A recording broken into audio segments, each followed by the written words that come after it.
আর আমি তো চেষ্টা করছি তা না। আমিও তো একটা পুরুষ মানুষ, আমারও তো একটা ইচ্ছা আছে যে আমার পরিবার একটু ভালো থাকুক। দেখো, এত টেনশন দিও না। এই বয়সে এত টেনশন নিতে পারবো না। কিরে, তোরা সব চুপচাপ হয়ে গেলি কেন? আগে বল তোর কি সমস্যা? কই কি সমস্যা? কলগেট হাসি দিয়ে লাভ নাই, কি সমস্যা সেটা বল। আরে বাবা, সত্যিই কিছু হয়নি। আরে তোরা আর কথা বাদ দে, ও যখন ওর নিজের সমস্যায় বলছে না তাহলে তুই জিজ্ঞাসা করে কি করবি? এই তোরা থাক রে, আমি বাড়ি গেলাম। দাঁড়া, হাত, আমিও যাবো।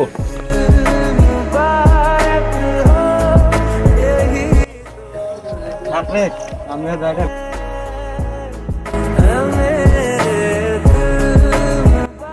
সবাই তো চলে গেল, তুই এবার যাচ্ছিস না কেন? সবাই তো হাসি খুশি ছিল, তোর সমস্যার কথা শুনে তো সব চলে গেল। সবার সাথে কি সব কথা শেয়ার করা যায়? এখানে বাইরেকার লোক তো কেউ ছিল না, সবাই তো তোর বন্ধুই ছিল। বন্ধু হলেও ফ্যামিলির সব কথা সব বন্ধুকে শেয়ার করা যায় না।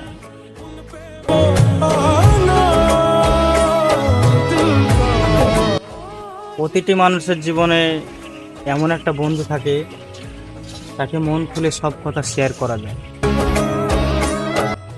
আর আমার সেই বন্ধুটা হচ্ছিস তুই, যাকে আমি মন খুলে সব কথা শেয়ার করতে পারি।